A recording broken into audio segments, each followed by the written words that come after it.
Imagine a power-hungry data center burning through megawatts versus a petri dish holding a living computer that runs on the energy of a single light bulb.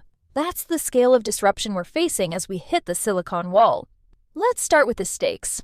Modern technology is slamming into hard physical limits. We can't keep shrinking silicon transistors forever, and the energy cost of training advanced AI is staggering. Training just one large language model can use as much electricity as an entire neighborhood for a year.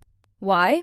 Because silicon chips are fundamentally inefficient. They waste energy shuttling data back and forth between separate memory and processing units. This is called the von Neumann bottleneck, and it's a brick wall for progress toward true artificial general intelligence.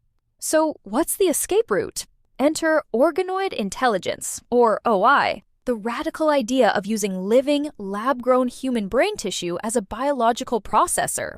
Here's how it works. Scientists start with human stem cells and coax them in a bioreactor to self-assemble into tiny, three-dimensional neural structures called cerebral organoids, or mini-brains. These organoids aren't just blobs. They contain real neurons and glial cells, forming complex synapses and generating rhythmic electrical activity, just like an early-stage human cortex.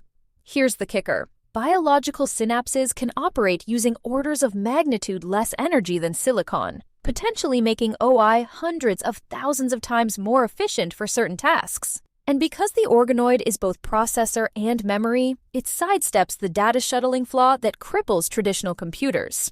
This unity of memory and compute is the secret sauce. The potential is wild. Researchers have already taught organoids to play Pong by stimulating them with electrical signals, proving they can learn and remember. And beyond raw efficiency, OI could transform personalized medicine. Imagine growing a digital twin of your own brain tissue to test drugs for Alzheimer's before they ever reach your body. It's a shift from building computers out of chemistry to literally growing them out of biology.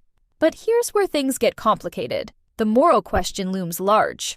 What happens if these organoids develop even a hint of sentience? That's an ethical line we can't afford to cross blindly. And the technical hurdles are massive. Translating digital data into the electrochemical language of neurons and reading the results requires high-density microelectrode arrays, or MEAs. These systems are still experimental, plagued by batch variability and long-term stability issues. The wetware war isn't just about science. It's about ethics and engineering moving forward together. If we get this right, we could unlock a new era of computing. But we have to ask the hard questions and answer them before we plug in the living processor.